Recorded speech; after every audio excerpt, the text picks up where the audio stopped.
Bonjour et merci au comité de lecture du Théâtre du Rond-Point d'avoir trouvé ce texte complètement déglingo et complètement débile et complètement féerique et cauchemardesque et foutraque et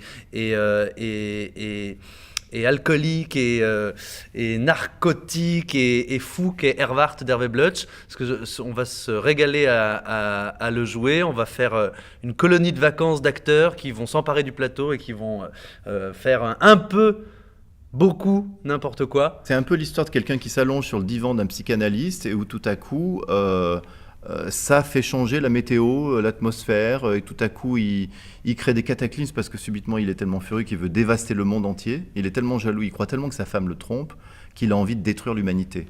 Et ça rappelle des choses, sous un mode très burlesque, ça parle de choses terribles en fait. Je serais d'accord pour être jaloux et que les gens soient jaloux si c'était comme dans la pièce. Parce que ça crée tellement de monstres et tellement d'univers que ça sort d'un cerveau complètement malade, mais au sens très joyeux du terme. Je découvre le texte, je hurle de rire. En un. En deux, je me demande, je me renseigne pour savoir quelle est la posologie des médicaments que prend Hervé Blutch. Et en trois, je me dis vivement que j'ai des copains pour jouer ça et trouver une bande. Parce que c'est vraiment une pièce de cours de récréation, quoi. C'est vraiment des enfants qui. On va être un peu des enfants qui jouent à jouer des mille choses. C'est un homme qui aussi, chaque fois qu'il écrit une pièce, convoque tout le théâtre. Et tous les genres de théâtre. On a l'impression un petit peu que Shakespeare va rencontrer Copy et va rencontrer les Monty Python et que subitement débarque un comédien, un troubadour du Moyen-Âge.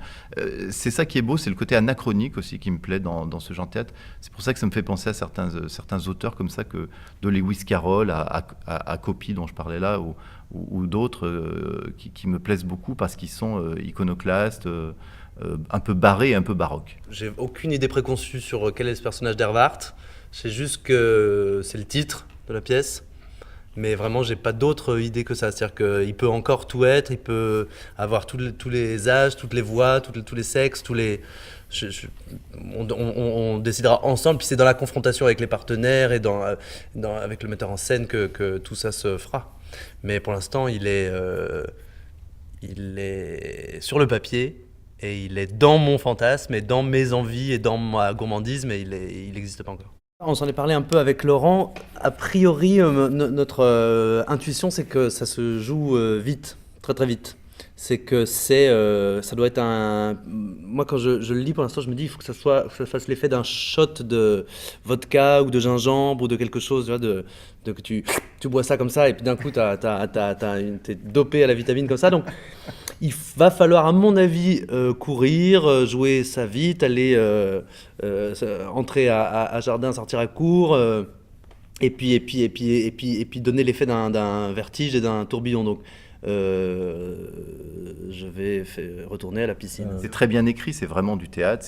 C'est formidable d'avoir un grand auteur vivant. Et pour nous, c'est formidable aussi de monter une pièce qui n'a jamais été montée encore.